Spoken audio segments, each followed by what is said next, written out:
कंबल दे देते हैं, ओढ़ लेंगे, ठंड नहीं लगेगी। राजा ने कहा नहीं देवी, इसका पाप हमें ही लगेगा, ये सेवा हमें नहीं करनी। बोले कैसे कैसे क्या? जितने दिन ठंड है उतने दिन रखेंगे, बाद में जाल बनाकर न जाने कितनी मछलियां पकड़ेंगे और उन्हें मारेंगे, तो उनका पाप तो हमें ही लगेगा ना, क्योंकि हमने वो जाल दिया है, वो कंबल दिया है। अब महाराज रानी आकर सो गए, लेकिन रानी को निंद्रा नहीं आ रही है। उन्होंने कहा मछुआरे हैं, ठंड तो उन्हें लग रही है, चलो राजन सो गए, अब कंबल दान कर देते। धीरे से जाकर मछुआरों को कंबल दे दिए। और महाराज मछुआरों ने जितने तक ठंड रही तब तक तो ओढ़े, बाद में जाल बनाकर मछली पकड़नी शुरू कर दी। जैसे जैसे वो पाप करते गए, मछलियां मरती गई, वैसे वैसे राजन का राजपाट नीचे उतर गया। जनता में असंतुष्टता का भाव आता गया कि राजन अच्छे नहीं है। ऐसे करके करके उनका सारा राजपाट चला गया। दूसरे राजाओं ने हमला बोल दिया, सब राजगद्दी छीन ली। अब राजा और रानी डर के मारे जंगल की ओर भागे। तभी चलते चलते एक दिन एक साधु मिल गए और महाराज साधु से कहा राजन ने कि महाराज आप हमें बताइए कि मुझे ये दंड क्यों मिल रहा है? मैंने कभी कोई पाप नहीं किया, ऐसा एक भी दिन नहीं है जिस दिन मेरी प्रजा मेरे से प्रसन्न ना हो। यज्ञ हवन कराए हैं, पूजा पाठ कराए हैं, कभी पाप नहीं किया, फिर मुझे ही ऐसी सजा क्यों?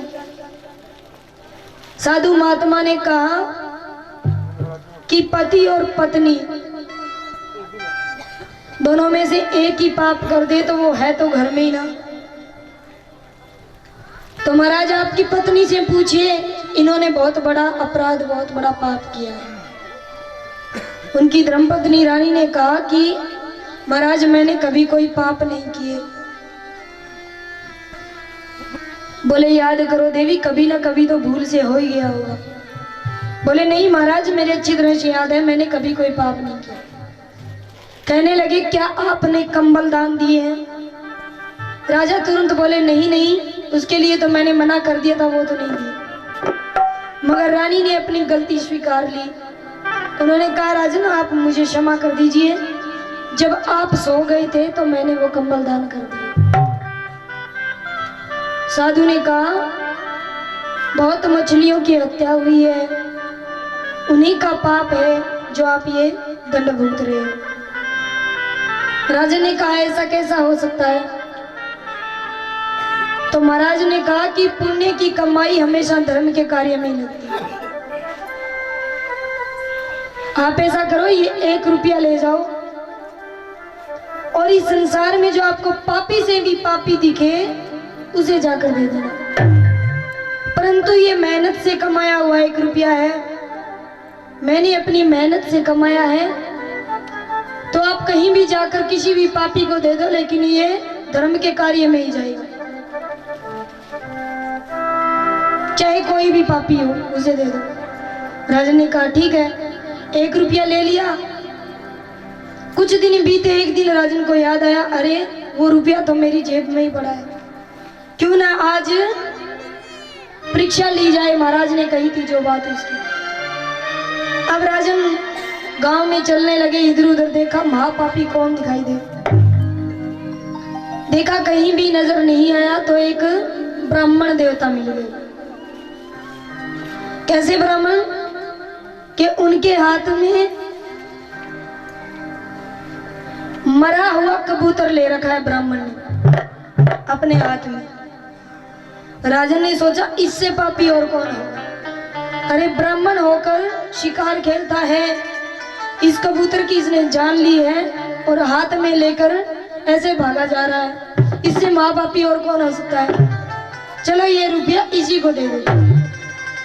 अब राजन ने तो बड़ा पापी देखा था कि ब्राह्मण होकर भी पाप करता है, तो इससे पापी कोई नहीं। लेकिन जैसे ही ब्राह्मण देवता ने वो रुपया हाथ में लिया, बड़े ही प्रसन्न हुए। और महाराज प्रसन्न होके तुरंत उस कबूतर को छोड़ दिया और जाकर नदी पर स्नान करके आए, गंगा जल छिड़का और वो 1 रुपया लेकर दौड़े दौड़े गए और गेहूं लेकर आए और ले जाकर राजन पीछे पीछे जा रहे हैं कि देखते हैं क्या करता है 1 रुपये। ले जाकर वो गेहूं अपने घर के आंगन में छोड़ दी। जैसे ही गेहूं छोड़ी उनके बच्चे उनकी धर्मपत्नी सीधा गेहूं खाने लगे। राजा ने कहा अरे ठहरे ठहरे ये क्या कर रहे हो, पहले इसको पीस कर आटा बनाओ फिर इसका भोजन पकाओ फिर खाओ, ऐसे क्या खा रहे हो। लेकिन ब्राह्मण देवता ने कहा राजन आप क्या समझोगे, अरे मेरे बच्चे जो कि 10 दिन से भूखे हैं, मैं बहुत गरीब हूं, कमाई कर नहीं सकता और महाराज 10 दिन से मेरे बच्चे भूखे हैं, भूखे प्यासे मर रहे हैं, मेरी धर्मपत्नी गर्भ से है, उसका बच्चा भी भूखा है, वो भी भूखी है। तो महाराज यहाँ पर जैसे ही वो खाने लगे राजन को समझ में आ गया कि मैंने तो महापापी ढूंढा था, लेकिन साधु ने जो 1 रुपया दिया वो तो धर्म के कार्य में लगा, इससे बड़ा पुण्य और क्या होगा जो 10 दिन से भूखा हो उसे भोजन खिला दे।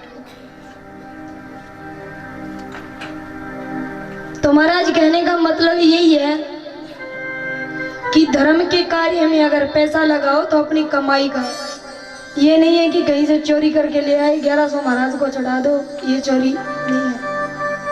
नहीं, ऐसा नहीं होता, भगवान की नजरों में तो वो चोरी है और वो दान कभी काम भी नहीं है।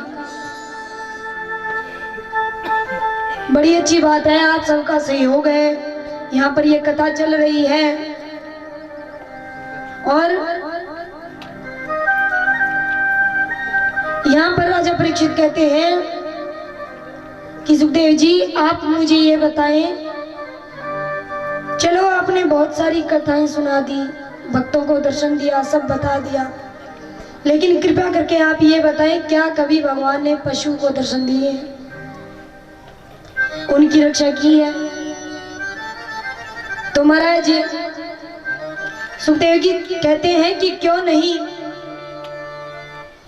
मैं आपके लिए इतिहास दोहराता हूं। एक गजेंद्र नाम का हाथी था। कैसा हाथी, सिंधु पर्वत के पास एक सरोवर था, वहीं वो रहता था और हाथी ऐसा कि जिसकी सुगंध मात्र से ही शेर जैसा जानवर भी भाग जाए, और सुंदरता तो इतनी दी भगवान ने उसको कि एकदम सफेद, देखने में इतना खूबसूरत, इतना सुंदर। लेकिन क्या हुआ कि एक दिन वो अपने बच्चों के साथ, अपनी धर्मपत्नी के साथ सरोवर में गया और अपने बच्चों को खिला रहा है, सूंड में पानी भरता है, उन बच्चों पे डालता है, बच्चे खुश हो रहे हैं, धर्मपत्नी भी खुश हो रही है, सभी स्नान कर रहे हैं। लेकिन तभी क्या हुआ कि वहां पर एक ग्राह ने आकर उनके पांव पकड़ लिए। अब महाराज गजेंद्र हाथी ने सोचा कि मैं इतना शक्तिशाली हूं, मेरा एक ग्राह क्या बिगाड़ेगा, अभी पलट के मारूंगा। अब महाराज दोनों के बीच में भयंकर युद्ध चल रहा है, कभी ग्राह ऊपर कभी हाथी नीचे, कभी ग्राह ऊपर कभी हाथी नीचे, जोरदार युद्ध चला। अंत में पहले तो हाथी ने सोचा, गजेंद्र ने सोचा कि मैं बड़ा बलवान हूं, इसका मतलब उसे अभिमान था कि मुझ में इतनी ताकत है, मैं इस ग्राह को मार दूंगा। लेकिन अंत में तो भगवान ही रक्षा करते हैं ना, ये आपका अभिमान रहने वाला नहीं। कुछ लोग सोचते हैं भाई हमारे पास तो बहुत सारा पैसा है, हमारा कोई क्या बिगाड़ेगा। पैसा क्या रक्षा करेगा जब भगवान ही साथ नहीं। भगवान के बिना पैसे का कोई मोल नहीं।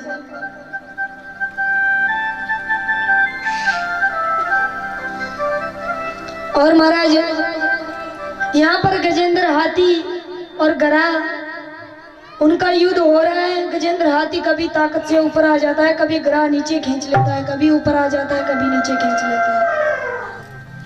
ऐसे करते करते अब तो गजेंद्र हारने लगा।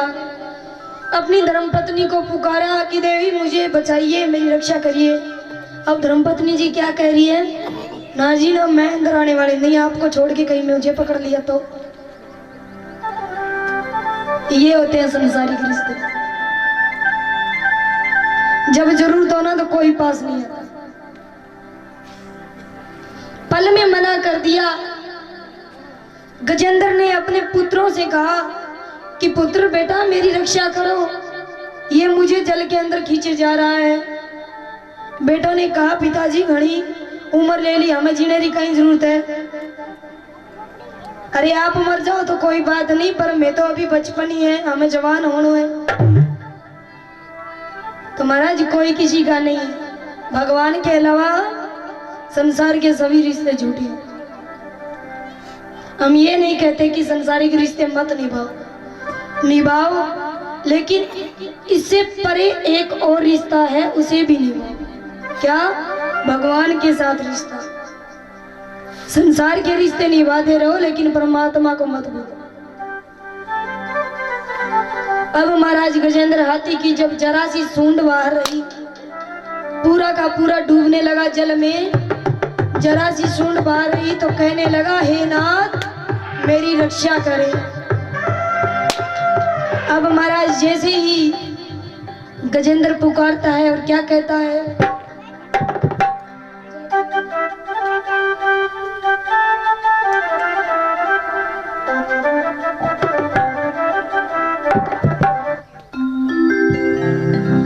ओ जल पीवन हेतु गयो सिंधु के किनारे।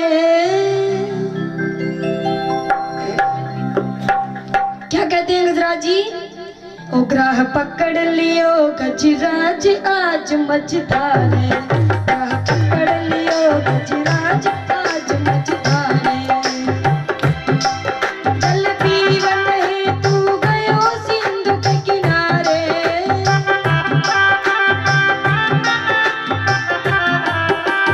पकड़ लियो गजराज आज मझधारे, ग्राह पकड़ लियो गजराज आज मझधारे।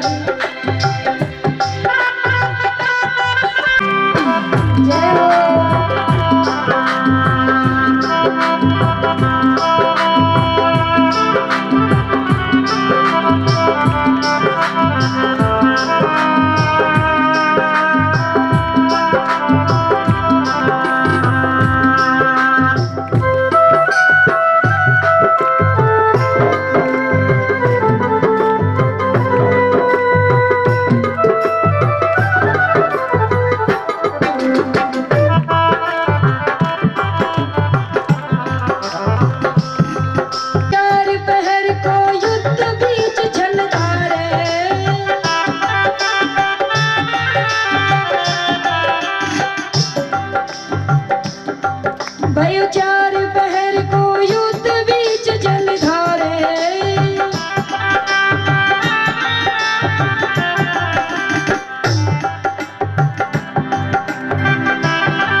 अपेक्षा करें।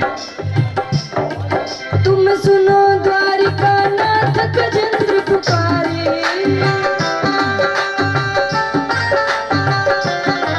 तुम सुनो द्वारिका नाथ गजेंद्र पुकारे।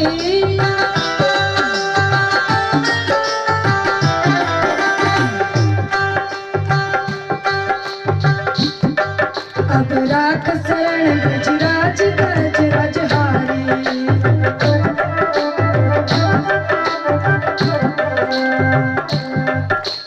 जय हो।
सुनी काची नींद में तेरे चौक प्रभु जागे।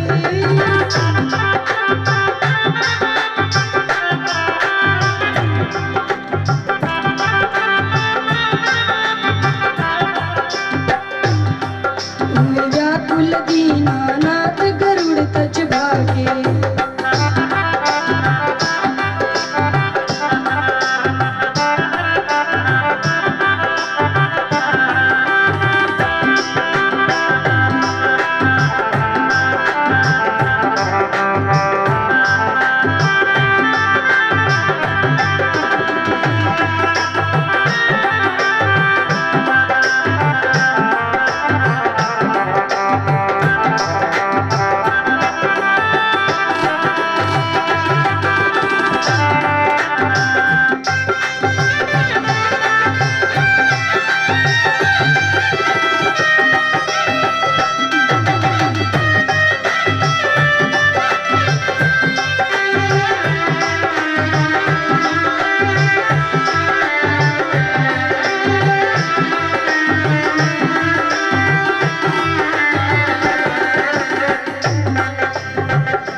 बोलिए राधे राधे।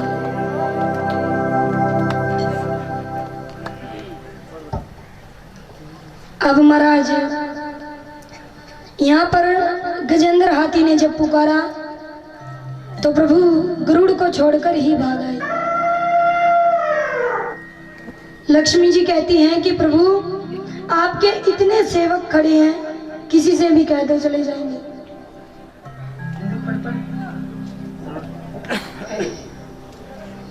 लेकिन भगवान ने कहा कि नहीं देवी, अरे जब मेरे भक्त पर कोई संकट आता है तो मैं खुद जाता हूं।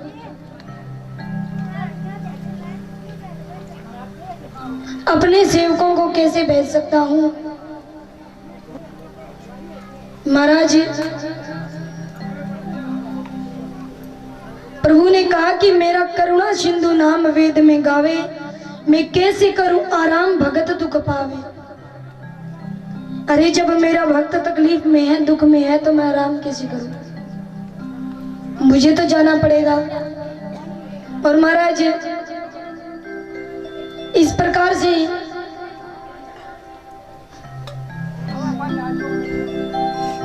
गजेंद्र हाथी की प्रभु ने रक्षा की।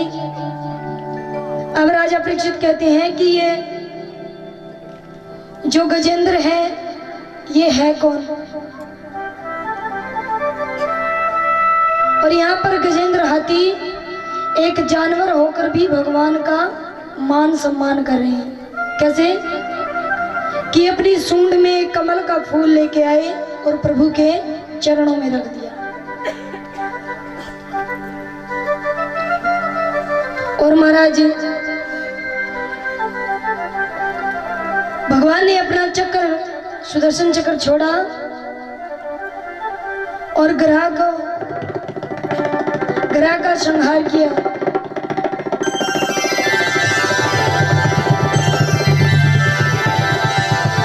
अब राजन ने जब ये पूछा कि ये ग्रह है कौन और ये जो गजराज हाथी है ये कौन थे, तो उन्होंने बताया कि एक बार एक गंधर्व उत्तुर नामक गंधर्व था, इसी सरोवर के पास रहता था। तो वो अपने बच्चों के साथ खेलता खेलता उन्हें खिलाता खिलाता इस सरोवर में आकर स्नान करने लगा। और यहीं पर एक साधु महात्मा जो कि तपस्या कर रहे थे जल में खड़े खड़े, तो गंधर्व ने कहा कि वो अपने बच्चों को रिझाने में हंसाने के चक्कर में क्या कहा कि देखना बच्चों, अभी ये जो साधु बैठा है ये तड़फेगा, जोर जोर से चिल्लाएगा। बच्चों ने कहा कैसे पिताश्री? कहने लगे कि अभी आप देखना। अब महाराज यहाँ पर गंधर्व ने जाकर क्या किया कि साधु महात्मा के पानी के अंदर अंदर जाके उनके जाके पांव पकड़ दिए। अब महाराज जी जोरदार चिल्लाने लगे, अरे ये कौन सा जानवर आ गया, कौन सा जानवर आ गया।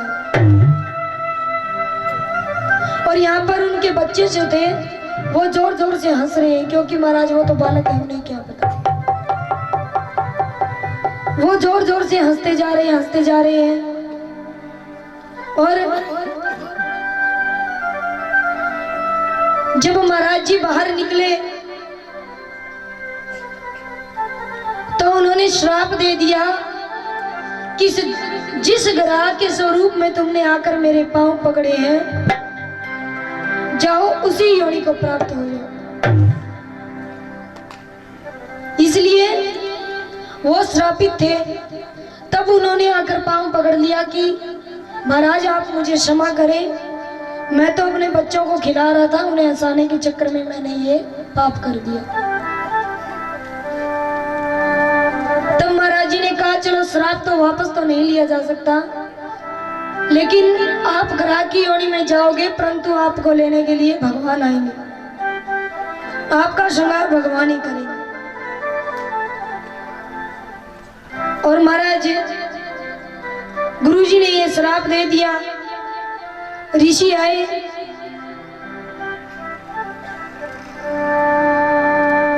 अब महाराज एक बार अकबर की बेटी जो कि नंगे पांव जा रही थी, तो उसके पांव में एक कांटा चुभ गया। तो अकबर ने क्या कहा कि पूरे गांव में मेरी प्रजा में चमड़े की खाल बिछा दी जाए, ताकि कोई भी कांटा मेरे बच्चों के पांव में ना चुभे।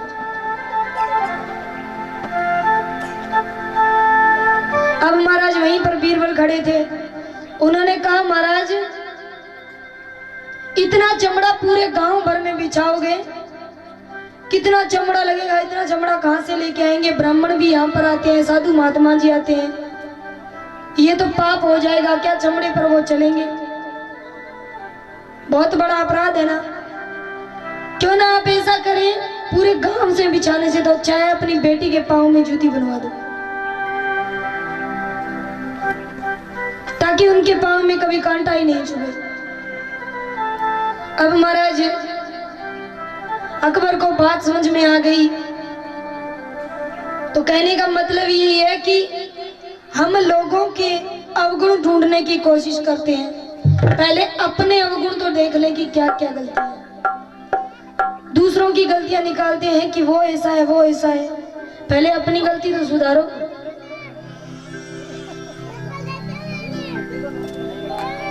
खुद पर ही घटा लो ना कि मैं देखता ही सामने वाले को गलत हूं, तो वो तो गलत दिखेगा नहीं। महाराज यहाँ पर राजा परीक्षित कहते हैं कि सुखदेव जी आप मुझे ये बताएं कि ये जो समुद्र मंथन हुआ था ये क्यों हुआ? अब महाराज यहाँ पर सुखदेव जी कहते हैं कि एक बार इंद्र कहीं जा रहे थे और उन्हें दुर्वासा ऋषि मिल गए सामने। अब हाथी पर बैठ के बड़े ही ऐश्वर्य से जा रहे थे, शान शौकत से। सामने ऋषि मिले तो उन्होंने जब उनको प्रणाम किया राजन ने, तो ऋषि ने प्रसन्न होकर अपने गले में से एक मोतियन की माला निकालकर दे दी। अब महाराज इंद्र ने क्या किया कि अभिमान में आकर, जैसे ही ऋषि वहां से चले गए, अभिमान में आकर सोचा ऋषि ने दी है माला, काहे की माला, हमारे पास तो बहुत कुछ है। तो महाराज उन्होंने वो माला लेकर पहले हाथ में रखी। जैसे ही दुर्वासा ऋषि गए, वो माला जो हाथी जिस पर बैठे थे उसके गले में पहना दी।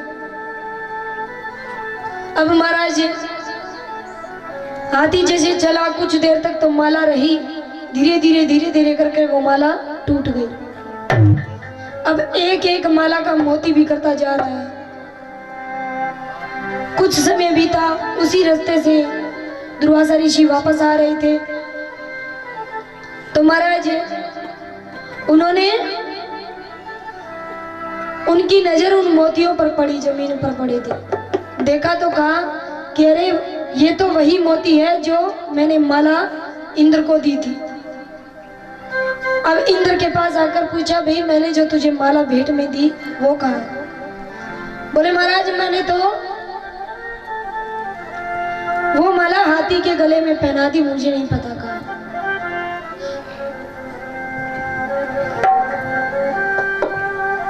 दुर्वासा ऋषि ने कहा कि मैं एक एक मोती उठाकर लेके आया हूं, ये रही हूं माला।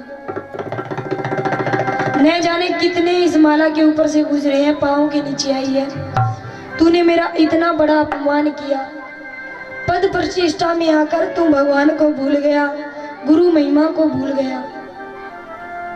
जा मैं तुझे श्राप देता हूं कि जिस पद प्रतिष्ठा का तुझे अभिमान है वो ही तेरे पास ना रहे।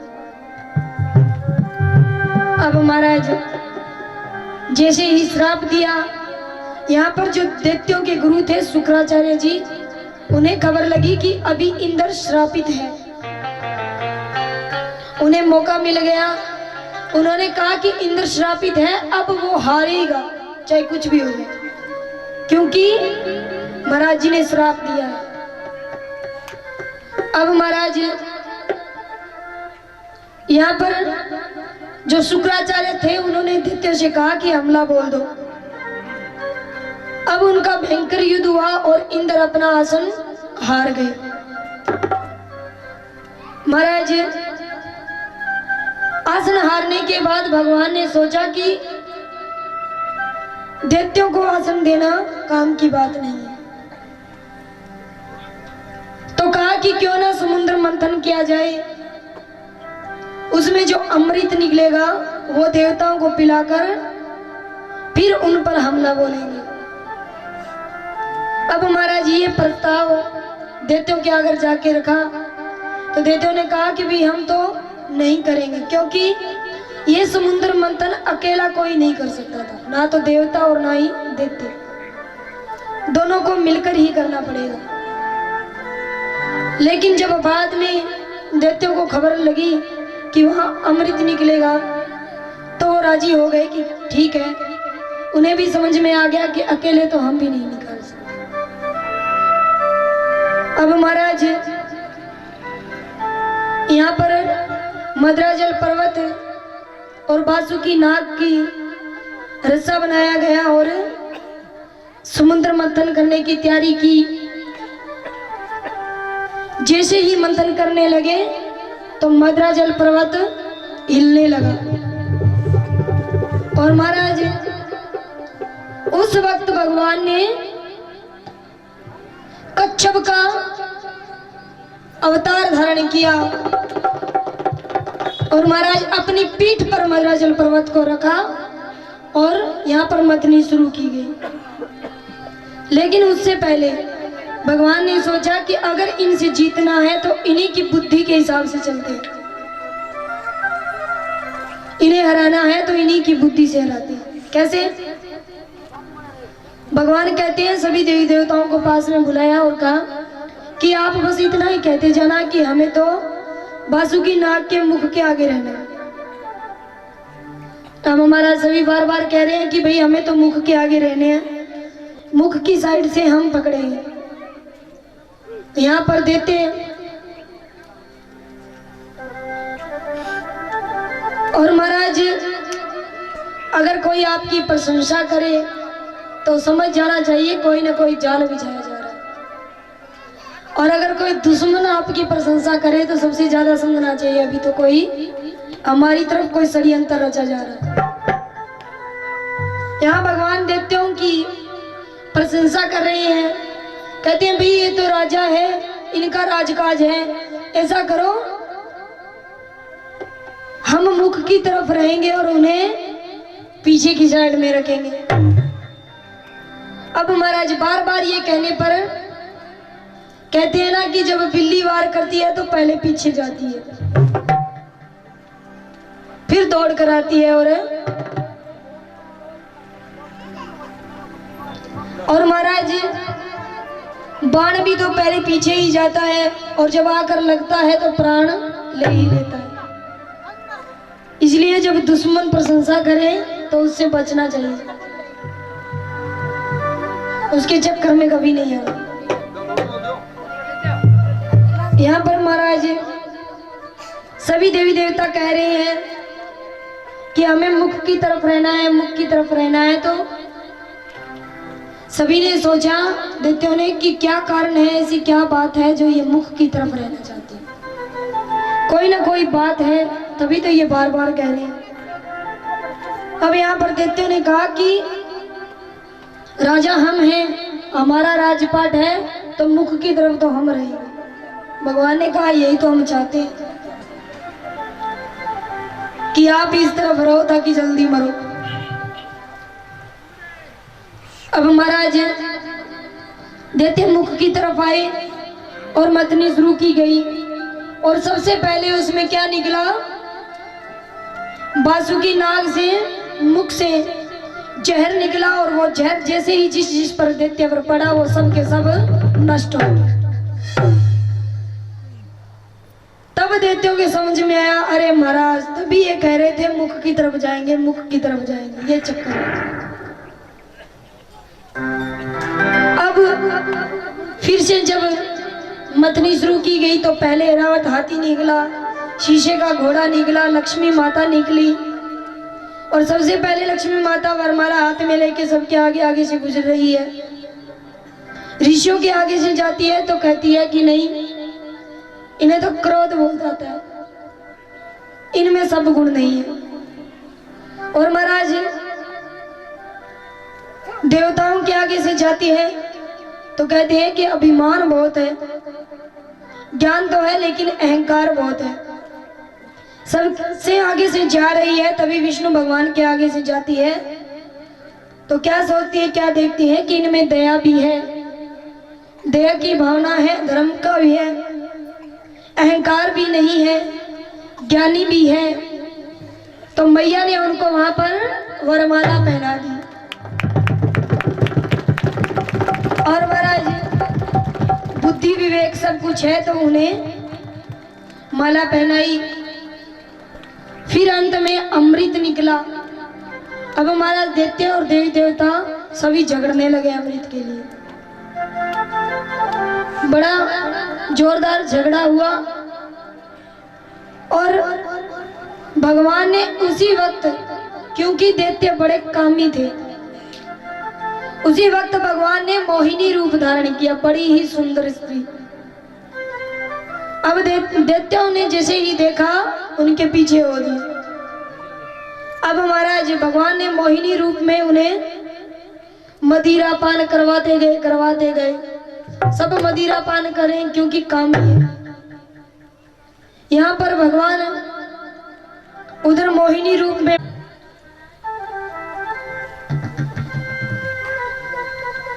क्या फिर देवी देवताओं ने अपना सिंहासन वापस नहीं लिया, युद्ध नहीं हुआ? और महाराज देव जी कहते हैं कि हाँ वो तो फिर अमर हो गए, इसलिए इंद्र का सिंहासन वापस दिलाया गया। तब क्या करते हैं, दैत्यों को पता चला, उनके गुरुदेव जो शुक्राचार्य थे उन्हें पता चला कि अब ये तो अमर हो गए, मरने वाले तो है नहीं। तो उन्होंने क्या किया कि राजा बलि को तैयार किया और ब्रह्मचर्य का पाखंड करने लगे। दान कर रहे हैं, धर्म के कार्य कर रहे हैं और एक धर्म का कवच पहनकर बैठ गए, क्योंकि धर्म करेंगे, दान करेंगे तो हमें मारने वाला कोई नहीं। अब माता दीदी कहती है कि इनको सिंहासन से हटाकर मेरे पुत्रों को बिठाया जाए। तब महाराज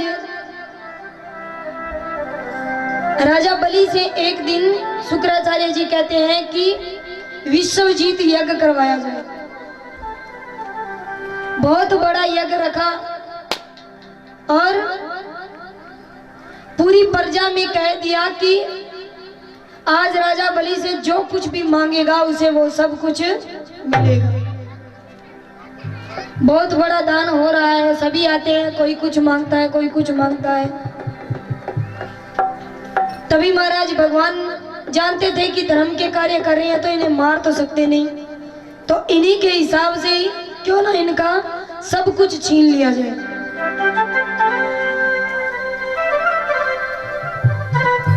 तो महाराज यहाँ पर यज्ञ हो रहा था, सभी आए दान लेने के लिए और भगवान अदिति मैया के यहाँ 7 वर्ष के रूप में 52 अवतार लिया। वामन भगवान की। और महाराज नन्हे से छोटे से भगवान राजा बलि के पास आते हैं और महाराज जो नन्हे से बालक को देख रहा है वो मानो देखता ही रह गया। सूर्य के समान तेज प्रताप, इतना सुंदर, क्योंकि भगवान खुद ही तो है, भगवान का स्वरूप ही तो है। महाराज नन्हे से वामन भगवान आते हैं और क्या मांगते हैं,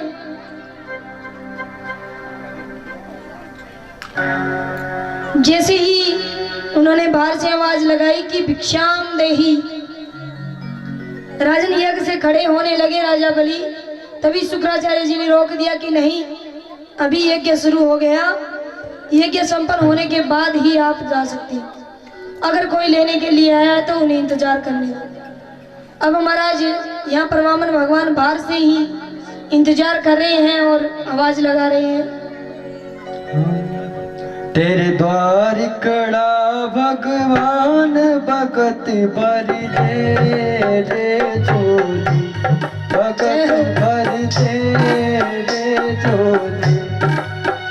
तेरे द्वार कड़ा भगवान भगत भर दे रे झोली, भगत भर दे रे झोली।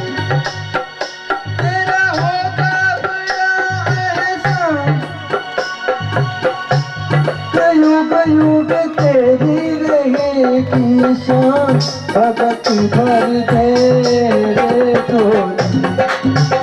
तेरे द्वार कड़ा भगवान भगत भर दे रे झोली।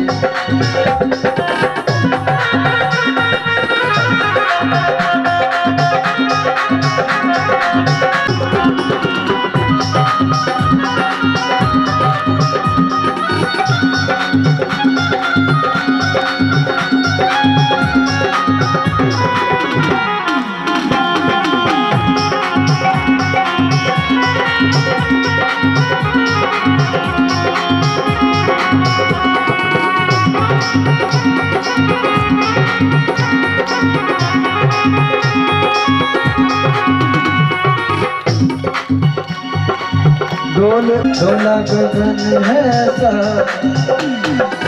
भिख मांगने आया तेरे दर पे। जगत का पालन हर रे, जगत का पालन हर। आज तेरा मेहमान भगत रे,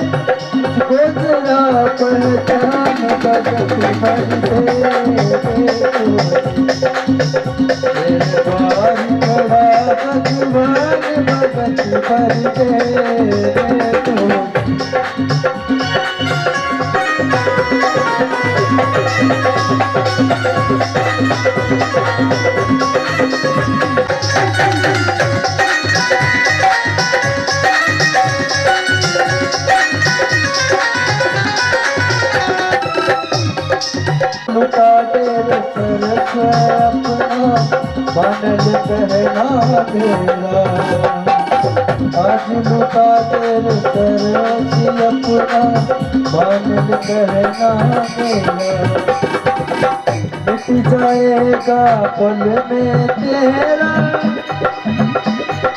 जन्म जन्म का तेरा रे जन्म जन्म का तेरा हमारे कर ले तू अपना भगत भर दे तेरे द्वार खड़ा भगवान भगत भर दे तेरे द्वार खड़ा भगवान भगत भर दे तेरे द्वार खड़ा भगवान भगत भर दे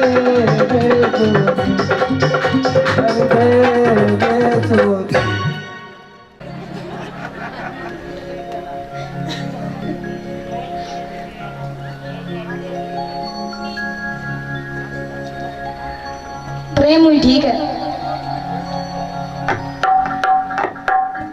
हमें तो बाकी कुछ ना कुछ गांव में हो रहा है, जना थोड़ी गड़बड़ हो इतना बही आ जाए। बोलिए राधे राधे। तो महाराज राजा परीक्षित कहते हैं कि आप मुझे ये बताएं कि राजा बलि को ही राजन क्यों बनाया गया, दैत्यों का राजा। तब सुखदेव जी कहते हैं कि ये पिछले जन्म में बहुत बड़े चोर थे,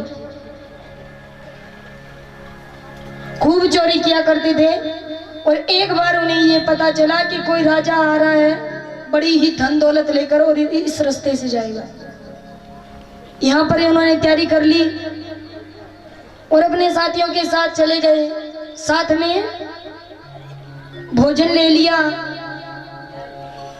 और पहले से ही रास्ता जाकर रोक लिया कि हम उस राजा को लूट लेंगे। अब हमारा जाने के बाद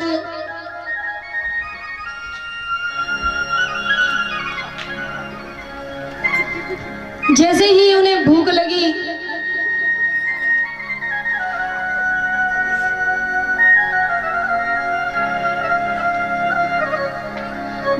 तो रोटियां बाहर निकाली खाने के लिए, और जैसे ही खाने लगे तो वहां पर एक कुत्ता आ गया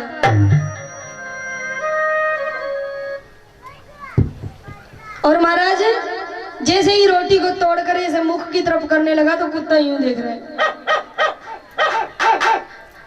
कि अकेले ही खाई जा रहा है। यहाँ पर राजा चोर थे, लेकिन उन्होंने सोचा शायद इसे भूख लगी, क्यों ना ये पहली रोटी इसे दे दी जाए। अब महाराज पहली रोटी दे दी, कुत्ते ने जल्दी जल्दी जल्दी जल्दी खा ली।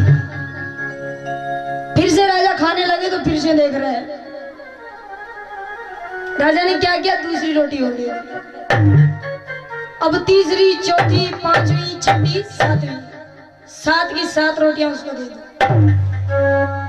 अब महाराज जैसे कुत्ते ने ये रोटी खाई तो उसे पूरे 24 मिनट लग गए रोटी खाते खाते, यानी कि 1 घड़ी लग गई। और महाराज अंतिम समय तो सबका आता है, उस चोर का भी आया। और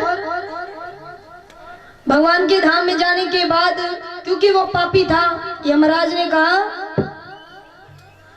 कि बोलो तुम्हें पहले पाप भोगना है या पुण्य, क्योंकि तुमने अपने जीवन में सिर्फ 24 मिनट का पुण्य किया, बाकी पाप ही पाप किया। अब महाराज यहाँ पर तभी वहीं से शुक्राचार्य जी गुजर रहे थे। उन्होंने कहा कि तुम ऐसा करो, ये कह दो कि मुझे पहले पुण्य भोगने। और उनके कान में कुछ न कुछ कोई बात कही, उन्हें समझाया, बोले ठीक है। अब महाराज कहा कि बोलो कि हाँ मुझे पहले पुण्य भोगने हैं। अच्छा, बोले हाँ। तो बोलो क्या चाहिए, जैसा आप मांगोगे वैसा मिलेगा। अब महाराज यहाँ पर उस चोर ने कह दिया कि मुझे तो इंद्रासन चाहिए, क्योंकि दैत्यों को पता था अमृत पिया हुआ है देवताओं का, वो मरेंगे तो नहीं लेकिन किसी प्रकार से उनसे आसन लेना है इंद्र का। तो महाराज जैसे ही उन्होंने कहा कि मुझे इंद्रासन लेना है, तो इंद्र बड़ा जोरदार क्रोधित हो गया। अरे तुम पापी होकर मेरा आसन मांग रहा है। पर महाराज उन्होंने कहा देखो मैंने 24 मिनट का पुण्य किया, 24 मिनट तो जो मांगूंगा वो देना पड़ेगा। अब इंद्र को देवी देवताओं ने समझाया, ठाकुर जी ने समझाया कि 24 मिनट की तो बात है, कोई बात नहीं। उन्हें समझाया गया, वो मान गए। अब महाराज जैसे ही इंद्रासन पर बैठाया तो अभिमान आ गया, अप्सराएं नाच रही है, बड़ा ऐश्वर्य दिखा रहा है, सब कुछ भूल गया कि शुक्राचार्य ने क्या कहा था। अभिमानी हो गया। तभी महाराज कहते हैं ना, कोई गलती हो जाए तो हम सजा देते हैं उसको। और महाराज माता बहना तो अगर बच्चे से कोई गलती से भी गलती हो जाए तो देखे नहीं कि कटला गरी आवे ज्यों ठोकर।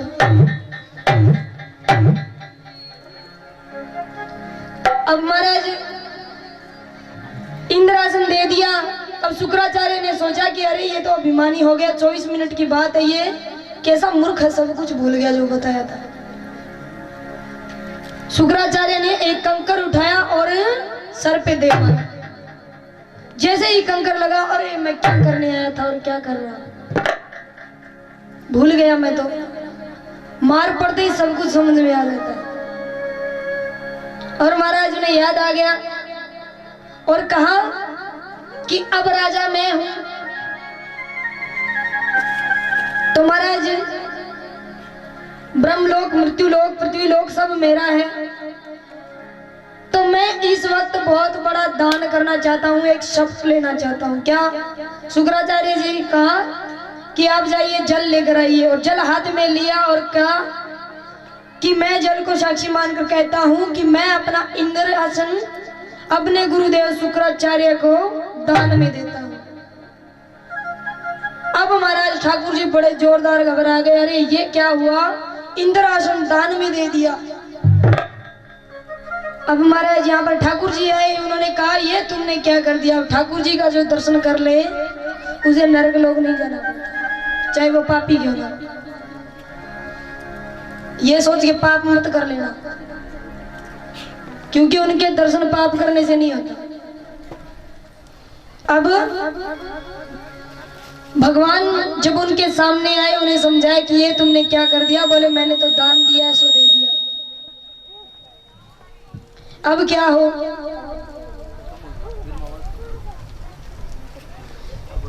तो महाराज फिर यमराज ने कहा कि अरे जल्दी उतरो, 24 मिनट पूरे हो गए, नीचे उतरो। अब उतार लिया और उतारने के बाद कहने लगे कि अब तुम ऐसा करो, नरक लोक चलो, वहां तुमने जो पाप किए हैं वो भोगने की बारी आ गई। अब हमारा यहाँ पर वो चोर क्या कह रहा है कि अरे कैसा नरक लोक, सभी लोग तो मेरे हैं और मैंने अपने गुरु को दान कर दिए। अगर शुक्राचार्य जी कहते हैं तो मैं भोग लूंगा, कोई दिक्कत वाली बात नहीं, क्योंकि सब कुछ उनका है। और वैसे भी मैं नरक लोक जाऊं तो जाऊं क्यों, क्योंकि मैंने तो साक्षात ठाकुर जी के दर्शन कर लिए।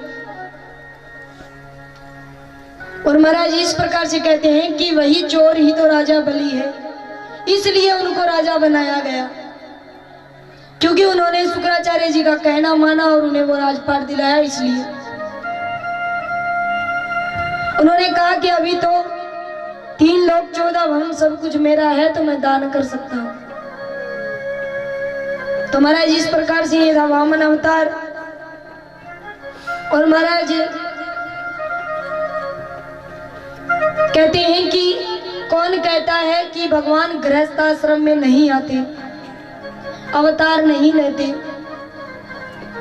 आप कोई सा भी अवतार देख लीजिए, कन्हैया का अवतार, श्री राम भगवान का अवतार, माता अनसुईया, माता अदिति, करदव ऋषि, कश्यप ऋषि जैसे अगर कोई माता पिता हो तो वहां भगवान क्यों नहीं अवतार लेंगे। लेकिन वैसा बनने वाला कोई चाहिए ना। तो महाराज इन्हीं के वंश में राजा अम्बरीश हुए और राजा बलि के ही वंश में, जैसे राजा बलि बहुत दान करते थे, राजा अम्बरीश भी बहुत दान किया करते थे। और महाराज बड़े ही प्रतापी राजा हुए, व्रत आदि किया करते। एक बार उन्होंने, उनकी एक आदत थी क्या कि वो बोलते बहुत ज्यादा थे।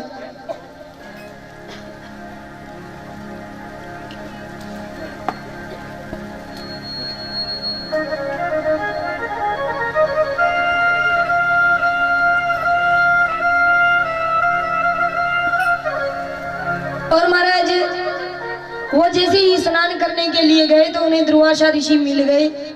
उनसे उन्होंने कहा कि महाराज आप ऐसा करें कि मेरा व्रत है एकादशी का, और जब मैं व्रत खोलूंगा तो ब्राह्मणों को, साधु महात्माओं को भोजन करवा के फिर ही व्रत खोलूंगा, तो मैं आपको आमंत्रित करता हूं कि आप मेरे यहाँ आइए। दुर्वासा ऋषि ने कहा ठीक है। और भी बहुत सारे ऋषियों को कहा गया था। तो महाराज जैसे ही व्रत खोलने का समय आया तो सभी साधुगण आ गए, लेकिन दुर्वासा ऋषि अभी तक नहीं आए। अब महाराज वो इंतजार कर रहे हैं। तो सभी ऋषियों ने कहा कि राजन आप अपना व्रत खोल लें, समय बीता जा रहा है, हमें भी तो जाना है। अब महाराज जैसे ही ऐसे कहा तो उन्होंने कहा कि पहले वो दुर्वासा ऋषि आ जाए फिर। तो सब ऋषियों ने कहा कि उन्हें हम समझा देंगे, आप भोजन कर लीजिए और हमें भी भोजन करवाइए। तो महाराज भोजन करवाया गया। जैसे ही साधु संतों को भोजन करवाया और राजन खुद अपना एक निवाला लेने लगे कि तभी दुर्वासा ऋषि का आना हुआ। और महाराज आते ही देखा, अरे तुमने मुझे आमंत्रण कर दे और उसके बाद तुमने मुझे मेरा इंतजार भी नहीं किया, मेरे आने से पहले भोजन कर रहा है। उन्होंने अपने सिर से एक जटा उठा ली और जैसे ही जमीन पर पटकी तो प्रत्या नामक एक राक्षस उठ खड़ा। और महाराज वो राजन के पीछे पीछे भागने लगा तो तभी भगवान का सुदर्शन चक्र आया और उसका शीश धड़ से अलग कर दिया। अब महाराज वो चक्कर पीछे पीछे और दुर्वासा ऋषि आगे आगे, उसे तो मार दिया, ऋषि के पीछे हो गया। भागते जा रहे हैं, भागते जा रहे हैं, भागते जा रहे हैं, हर जगह घूम लिए लेकिन कोई रक्षा नहीं कर रहा। सभी कहते हैं कि भाई भगवान का ये सुदर्शन चक्र है, अगर भक्त पर कोई विपदा आन पड़े तो ये किसी को नहीं छोड़ता, चाहे कोई भी हो। अब हम क्या करें, अब तो आपकी रक्षा राजन ही कर सकते हैं। और महाराज यहाँ पर दुर्वासा ऋषि अम्बरीश राजा के पास आए और जैसे ही पांव पकड़ने ही लगे तो राजन उनसे पहले उनके पांव पकड़ लिए। ऋषि आप तो मुझे आशीर्वाद दीजिए, आप मेरे पांव पकड़िए। और महाराज भगवान के सुदर्शन चक्र से हाथ जोड़कर विनती की कि आप इन्हें क्षमा कर दीजिए। और महाराज चक्कर वापस लौट गया और यहाँ पर ये तो था कि अगर सच्चे मन से कोई भक्ति करे तो उनके लिए भगवान आए, चाहे भगवान का चक्र आए, लेकिन रक्षा करने के लिए जरूर आते। तो महाराज राजा दशरथ कहते हैं कि कौन ऐसा है जो अगर सच्चे मन से भक्ति भावना रखे, पवित्र रहे, तो वहां पर गृहस्थ आश्रम में भगवान ना आए। लेकिन आजकल ये सब नहीं है।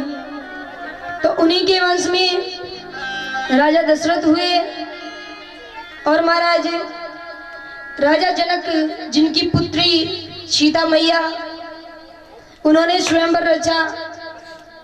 तो धनुष रखा गया कि इसे जो तोड़ देगा उसके साथ सीता का विवाह हो जाएगा।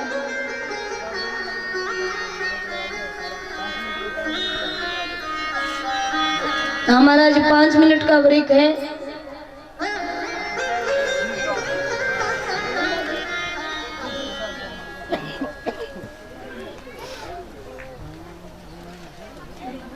चाय बन गई, घनी राजी हुआ माता बहना को छोड़ो तया।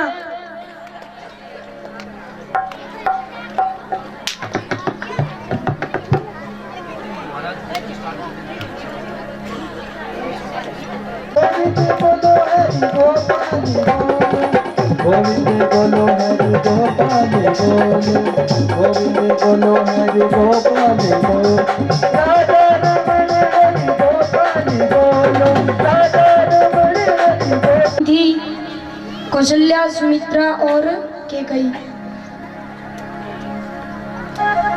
पर महाराज उनके कोई संतान नहीं थी।